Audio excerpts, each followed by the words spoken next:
नमस्कार दोस्तों, स्वागत है आपका आज के इस खास वीडियो में। इस वक्त अगर आप YouTube और Google ट्रेंड्स देखते हैं तो एक नाम बार बार सामने आ रहा है, आईसीसी और बीसीसीआई। लोग जानना चाहते हैं कि आखिर इन दोनों के बीच असली ताकत किसके पास है, कौन चलाता है विश्व क्रिकेट और क्यों हर बड़े फैसले में भारत का नाम सबसे आगे आता है। तो चलिए आज के इस वीडियो में हम पूरी कहानी समझते हैं। आईसीसी क्या है और बीसीसीआई क्या है, दोनों के बीच क्या है फर्क है और किसके पास पैसा, किसके पास ज्यादा है और क्यों ये मुद्दा इतना ज्यादा सर्च किया जा रहा है। तो चलिए वीडियो को फटाफट स्टार्ट करते हैं। तो सबसे पहले बात करते हैं इंटरनेशनल क्रिकेट की, यानी कि आईसीसी की। विश्व क्रिकेट की सर्वोत्तम संस्था, यानी कि इसकी स्थापना 1909 में हुई थी और इसका मुख्यालय दुबई में है। आईसीसी का काम है इंटरनेशनल टूर्नामेंट आयोजित करना, उनके नियम बनाना, एम्पायर के नियम बनाना और स्टंट तय करना और अलग अलग देशों में क्रिकेट बोर्ड के बीच तालमेल बनाए रखना। आईसीसी क्रिकेट वर्ल्ड कप, टी20 कप और चैंपियन ट्रॉफी जैसे बड़े टूर्नामेंट्स करवाती है। अब आते हैं ब्रांड ऑफ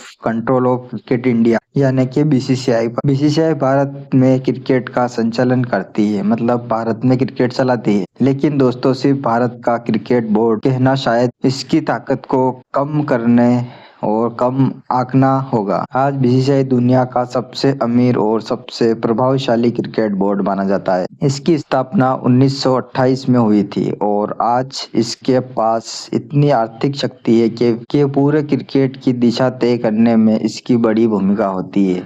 अब सवाल उठता है कि अगर आईसीसी विश्व क्रिकेट की सर्वोत्तम संस्था है तो फिर बीसीसीआई का इतना ताकतवर क्यों माना जाता है। चलिए इसके बारे में जानते हैं। तो इसका जवाब है पैसा, दर्शक और बाजार। भारत दुनिया का सबसे बड़ा क्रिकेट मार्केट है। टीवी ओनरशिप और व्यूअरशिप हो या डीलरशिप, स्ट्रीम हो या स्पॉन्सर, भारत से आने वाले रेवेन्यू की बात करें तो बाकी देशों की तुलना में कहीं ज्यादा है। आईसीसी की कुल कमाई का बहुत बड़ा हिस्सा भारत से जुड़ा है। भारत से जुड़े मैचों और प्रसार अधिकारों से आता है। यही कारण है कि जब भी आईसीसी बोर्ड कोई बड़ा टूर्नामेंट प्लान करता है तो भारतीय टीम के मैच प्राइम टाइम में रखा जाता है। भारत पाकिस्तान का मैच तो आईसीसी के लिए गोल्ड माइंस माना जाता है। टिकट, विज्ञापन और ब्रांडिंग सब कुछ रिकॉर्ड तोड़ कमाई कराता है। हाल ही में जो खबरें सबसे ज्यादा सर्च हो रही है उनमें से आईसीसी के रेवेन्यू मॉडल और बीसीसीआई की हिस्सेदारी को लेकर चर्चाएं हैं। रिपोर्ट के अनुसार आईसीसी के नए फाइनेंशियली मॉडल में बीसीसीआई को सबसे बड़ा हिस्सा मिलता है। इसका कारण साफ है, भारतीय क्रिकेट मार्केट से आने वाले पैसा। इससे दूसरे देशों के बोर्ड में भी बहस छिड़ जाती है कि क्या यह संतुलन सही है या नहीं। लेकिन दूसरी तरफ बीसीसीआई का तर्क ये है कि जब भारत से सबसे ज्यादा दर्शक और स्पॉन्सर आते हैं तो रेवेन्यू शेयर भी उसी हिसाब से होना चाहिए। जरा इसे समझते हैं कि आईसीसी और बीसीसीआई के अधिकारों का फर्क। आईसीसी नियम बनाता है, टूर्नामेंट आयोजित करता है तो इंटरनेशनल क्रिकेट, लेकिन हर देश का अपना बोर्ड इंटरनेशनल क्रिकेट की संस्था तय करता है। लेकिन हर देश का अपना बोर्ड घरेलू क्रिकेट और खिलाड़ियों के कंट्रोल संभालता है। भारत में जिम्मेदारी बीसीसीआई के पास है। उदाहरण के लिए इंडियन प्रीमियर लीग यानी कि आईपीएल पूरी तरह से बीसीसीआई के नियंत्रण में है। आज दुनिया की सबसे बड़ी और सबसे महंगी टी20 लीग बन चुकी है। इसके मीडिया राइट्स अरबों डॉलर में बिकते हैं। आईपीएल की लोकप्रियता ने बीसीसीआई की आर्थिक ताकत को कई गुना बढ़ा दिया है। अब सवाल आता है, क्या बीसीसीआई और आईसीसी से ज्यादा ताकतवर है। तकनीकी रूप से आईसीसी सर्वोत्तम संस्था है, लेकिन व्यवहारिक रूप से बीसीसीआई की आर्थिक ताकत और भारतीय बाजार के कारण उसका प्रभाव बहुत ज्यादा है। कई बार आईसीसी के बड़े बड़े फैसले बीसीसीआई की सहमति अहम मानी जाती है। हाल ही में क्रिकेट कैलेंडर, द्विपक्षीय सीरीज और आईसीसी टूर्नामेंट्स की टाइमिंग को लेकर भी चर्चा चल रही है। भारत की व्यवस्था, शेड्यूल और आईपीएल की विंडो अक्सर अंतर्राष्ट्रीय क्रिकेट कैलेंडर को काफी प्रभावित करती है, क्योंकि दुनिया के कई खिलाड़ी आईपीएल खेलते हैं और वही टूर्नामेंट उनके लिए आर्थिक रूप से बहुत महत्वपूर्ण होता है। इसकी वजह से छोटे देशों के बोर्ड्स कभी कभी चिंता जताते हैं कि अंतर्राष्ट्रीय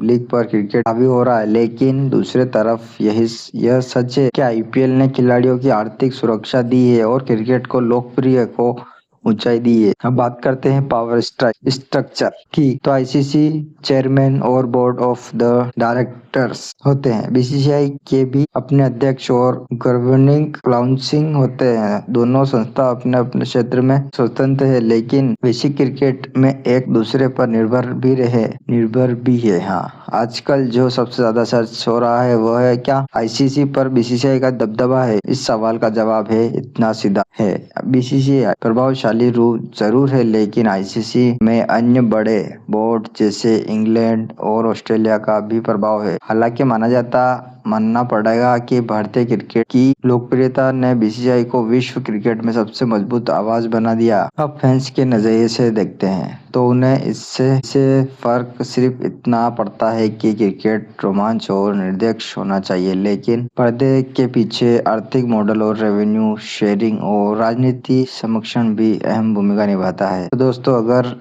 सरल शब्दों में कहे तो आईसीसी का नियम संरक्षण है, जबकि आईसीसी आर्थिक ताकत का केंद्र है, एक अनुमान संस्था है, दूसरा सबसे शक्तिशाली राष्ट्र बोर्ड। यही कारण है कि आईसीसी और बीसीसीआई को लेकर बड़े बड़े खबरें और चर्चाएं लगातार ट्रेंड कर रही है। फैंस जानना चाहते हैं कि भविष्य में क्रिकेट की दिशा कौन तय करेगा। क्या रेवेन्यू मॉडल बदलेगा, छोटे देशों का ज्यादा हिस्सा मिलेगा, भारतीय बाजार का दबदबा और बढ़ेगा। आने वाले वर्षों में क्रिकेट ज्यादा से ज्यादा व्यावसायिक होने वाला है। डिजिटल स्ट्रीम, फ्रेंचाइजी लीग और ग्लोबल टूर्नामेंट सब खेल को नए दिशा से दे रहा है, और इस पूरी तस्वीर केंद्र में आईसीसी और बीसीसीआई दोनों। तो दोस्त, अब आप बताइए, दोनों है तो दोस्तों, अब आप बताइए आपके हिसाब से आईसीसी ज्यादा ताकतवर है या बीसीसीआई? क्या हम दोनों मौजूदा रेवेन्यू मॉडल सही? अपनी राय कमेंट में जरूर लिखें। अगर आपको ये पूरा विश्लेषण पसंद आया हो तो वीडियो को लाइक करके चैनल को सब्सक्राइब करें और बेल आइकन जरूर दबाएं, ताकि क्रिकेट की हर बड़ी खबर आप तक पहले पहुंच सके।